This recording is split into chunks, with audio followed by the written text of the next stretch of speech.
Hey, Swen. Hey, Swen. Mr. Rogers, I'm taking the mic. Hey, what's up, Swen? Hey guys, welcome to this week's episode of Swen. First thing, we got question of the week with Josh. What's your favorite type of pizza? Cheese pizza. I prefer cheese, but pineapple and ham's pretty good. Bacon pizza. What's your favorite type of pizza? Hawaiian pizza. Next up, we have a segment on how to change your car's oil. My name's Matt Kelly. I'm a Somersworth High School CTC automotive student. Today we're going to change the oil on this 2012 Ford Edge. So first, you want to start by opening up the hood and taking out your oil drain cap or your oil fill cap. Makes it a little bit easier to drain the oil.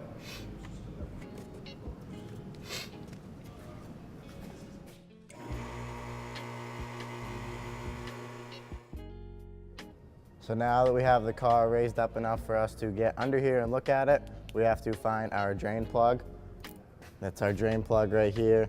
It's different on every car, but most of the time it's going to be right under here, and it's called the oil pan, and your drain bolt's always going to look similar to this.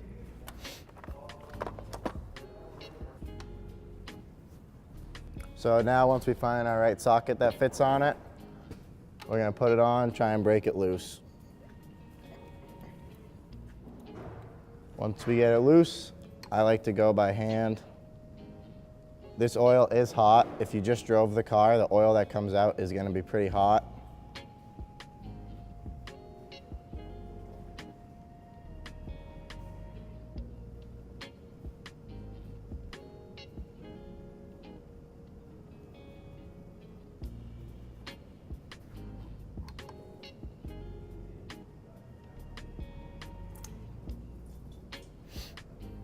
Now that we have our drain bolt out, we're just going to let it drain into this. A lot of drain bolts have this little magnetic piece at the end. So if your engine components are wearing, there'll be little pieces of metal stuck to it. This one does not. But the purpose is to get it out of the engine so it doesn't scratch any components in your engine cylinders.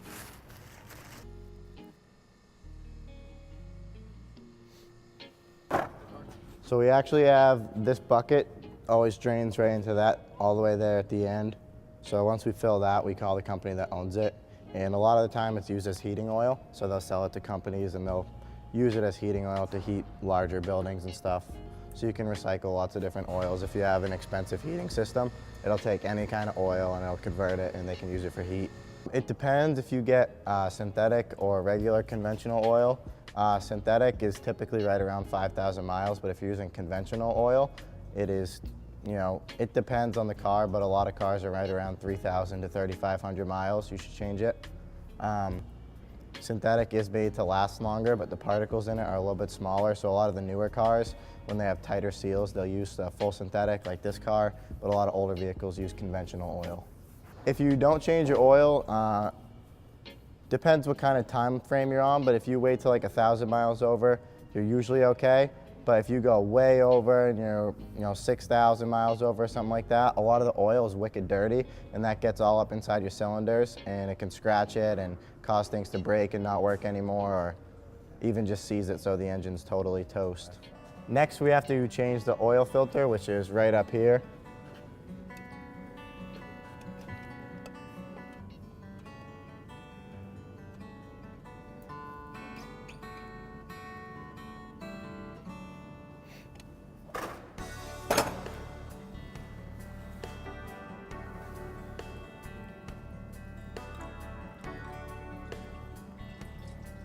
So I just kind of loosened it a little bit until it started to drip out.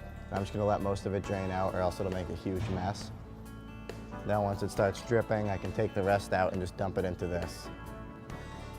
The oil filters filter out the particles that get in the oil. So if you get like dirt or something inside your oil, it'll filter it right out and it'll store it in here actually. And there's a lot of different types of filters, but most people just use a pretty generic filter at the store, but the heavier and bigger your engine is, the bigger filter you need because there's a lot more things to filter out. This one is pretty small engine, so it's got a relatively small oil filter. So this is the new filter that we're putting on there. This is an XL filter, so it's going to be able to filter out a little bit more stuff. It's also an extended life filter, so you can leave it on for like 10,000 miles. And this little rubber seal on it, you always want to grab a little oil. It can be dirty or clean. And you want to rub it around this edge so that when you go to pull it off next time you're doing your oil change, it doesn't get stuck up there. So I think we got the wrong size filter here. It doesn't seem to be threading on right. So that happens sometimes when you get parts from companies. Sometimes it'll fit differently. Obviously you can't test this out in the parking lot because you drain all your oil in their parking lot. So it looks like we're gonna have to get a new filter. But for now, your filter would just go back on like this. And then once that's up there, you take your drain plug and put it back in there.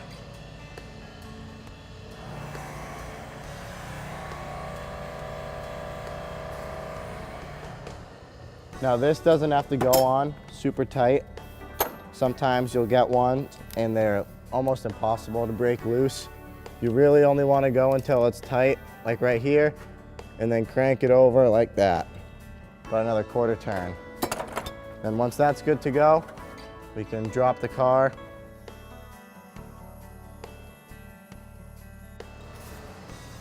So I can't actually fill the oil since I have to go order another oil filter now. But what you would do is make sure your cap's off, and then you're gonna grab your new oil.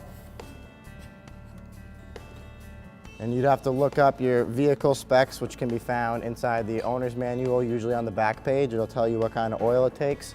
This one takes full synthetic 5W30, and you just pour it right in there. This is a 5-quart bottle. This car takes 5 quarts. So you'd pour it right through there, usually with a funnel or something. If you have good aim, you don't need a funnel. But stick it right in there, and then you just pour it all in. And then after you've been able to pour it all in, you're gonna wanna run the car for 5 to 10 seconds, and then you're gonna check the dipstick. So the dipstick is usually gonna have a yellow little ring like this, and you just pull it out. Then on it, you're gonna have used oil, so you wipe that off, and you're gonna put it back in.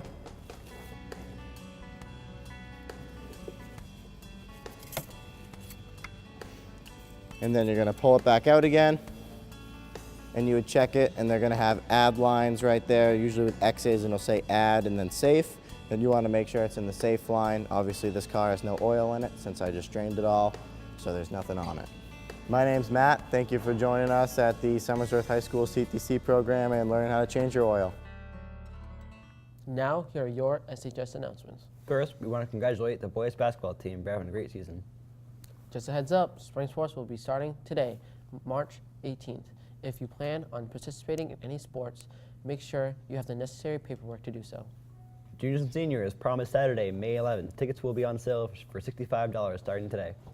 Buy them soon because the price will go up after the 29th.